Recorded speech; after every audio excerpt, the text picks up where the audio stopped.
बिस्मिल्लाहिर्रहमानिर्रहीम। अस्सलाम वालेकुम। अल्लाह के नाम से शुरू जो बड़ा मेहरबान निहायत रहम करने वाला है। आज बनाएंगे आलू गोश्त, वो भी बहुत ही आसान और इजी मेथड के साथ। आलू गोश्त तो हर घर में ही बनाया जाता है और बहुत ही ज्यादा पसंद किया जाता है और हर घर में अलग अलग तरीके से बनाया जाता है। मगर आज मैं जो आप लोगों को तरीका बताने वाली हूँ, अगर आप लोगों ने इस तरीके से बना लिया तो आप लोग उंगलियां चाटते रह जाएंगे और इतना पसंद करेंगे। हर बार आप लोग इसी तरीके से बनाना पसंद करेंगे और पुराने तरीके भूल जाएंगे। ना तो हमें इसकी घंटों भुनाई करनी, ना ही ढेर सारे गरम मसाले शामिल करने और ना ही गोश्त को मैरिनेट करना है। फिर भी ये इतना आसान और इतने इजी तरीके से बन के रेडी हो जाएगा, इतने जायकेदार बन के तैयार होगा कि आप लोग खुद देख के हैरान रह जाएंगे। तो कैसे बनेगा, इसके लिए आप लोगों ने वीडियो को एंड तक देखना होगा ताकि एक एक स्टेप आप लोगों को समझ आ सके और आपका भी ये आलू गोश्त इतना ही मजेदार बन के तैयार हो। तो चलिए फिर इसे बनाना शुरू करते हैं। तो चलिए जी, बिस्मिल्लाहिर्रहमानिर्रहीम। मजेदार सा आलू गोश्त बनाने के लिए सबसे अहम स्टेप कि आप लोगों ने गोश्त किस तरीके का लेना है।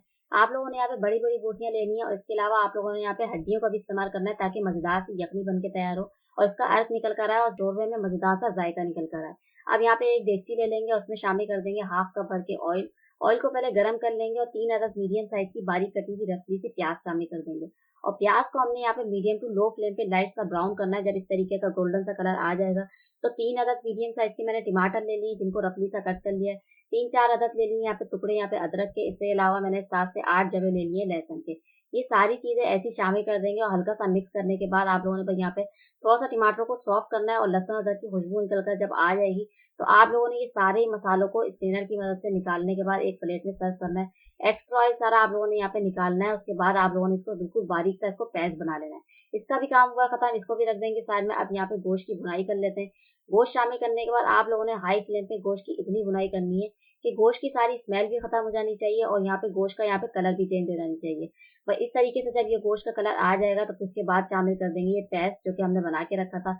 इसी के साथ शामिल कर देंगे हाफ कप भर के दही जो कि 125 ग्राम ये फैट लिया था मैंने। अब शामिल कर देंगे हाफ टी स्पून हल्दी पाउडर, 2 टेबल स्पून शामिल कर दूंगी लाल पिसी हुई मिर्च। इसके अलावा 1 टी स्पून शामिल कर देंगे भर के नमक, या फिर अपने टेस्ट के अकॉर्डिंग कम या ज्यादा कर सकते हैं। अपनी मर्जी से यहाँ पे शामिल कीजिएगा मिर्च मसाले जितना आप लोग की फैमिली में खाना पसंद करते हैं। अच्छी तरीके से मिक्सिंग करने के बाद इतनी बुनाई करेंगे कि यहाँ पे सारा ऑयल सेपरेट हो जाए और अच्छी तरीके से इसकी बुनाई हो जाए। फिर उसके बाद कवर कर देंगे 10 से 15 मिनट के लिए गोश्त को गलने के लिए।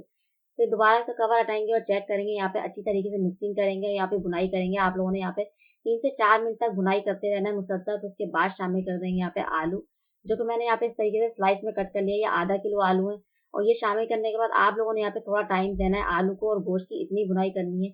15 से 20 मिनट तक आप लोगों ने यहाँ पे मुसलसल बुनाई करनी है। यहीं पर आप लोगों ने सारी स्मेल खत्म करनी है मसाले की। जब इस कंडीशन में आ जाएगा मसाला तो आप लोगों ने मुसलसल बुनाई करते हुए यहाँ पे ऑयल सेपरेट करना है और सारा पानी ड्राई करना है। तो उसके बाद शामिल कर देंगे यहाँ पे हरी मिर्च जो कि 7 से 8 अदद ऐसी साबित शामिल करनी है। तो उसके बाद शामिल कर देंगे 2 कप पानी भर के और इसके अलावा आप लोगों ने अच्छी तरीके से मिक्सिंग करनी है और कवर करके पकाना है आलू को गलने के लिए ताकि यहाँ पे अच्छी तरीके से यहाँ पे आलू गल भी जाए और ये मसाला भी बनके बिल्कुल रेडी हो जाए। अब कवर कर देंगे 10 मिनट के लिए। आलू गोश्त को पकते हुए 10 मिनट हो गए। अब कवर हटाएंगे और चेक करेंगे ये मजेदार सी ग्रेवी हमारी बनके बिल्कुल रेडी हो गई है। शोरबा इस टाइम पे बिल्कुल रेडी है। यहाँ पे हम लोगों को पानी शामिल करने की और जरूरत नहीं है।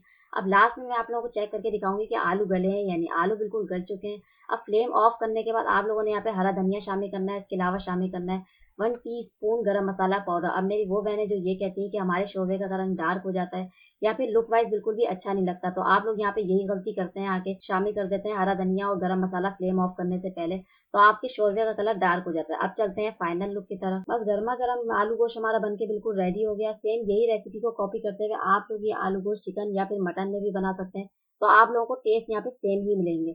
अब स्टेप बाय स्टेप रेसिपी को फॉलो किया करें तो आपका भी ये इतना ही मजेदार इतना ही टेस्टफुल बन के रेडी होगा। अब लास्ट में शामिल करेंगे यहाँ पे थोड़ा सा खूबसूरती के हरा धनिया ताकि जब आपकी रेसिपी किसी के भी सामने सर्व की जाए तो सबसे पहले आप लोगों की प्रेजेंटेशन और खूबसूरती की तारीफ की जाए। तो आप लोगों को यहाँ पे आलू गोश्त बनके बिल्कुल रेडी है, तो आप लोग इसको लाजमी बनाइएगा। इसका फीडबैक मुझे लाजमी दीजिएगा कि कैसा बना। इंशाल्लाह फिर आऊंगी एक मजेदार सी आसान सी और टेस्टी रेसिपी के साथ। तब तक के लिए मुझे दीजिए इजाजत। अल्लाह हाफिज।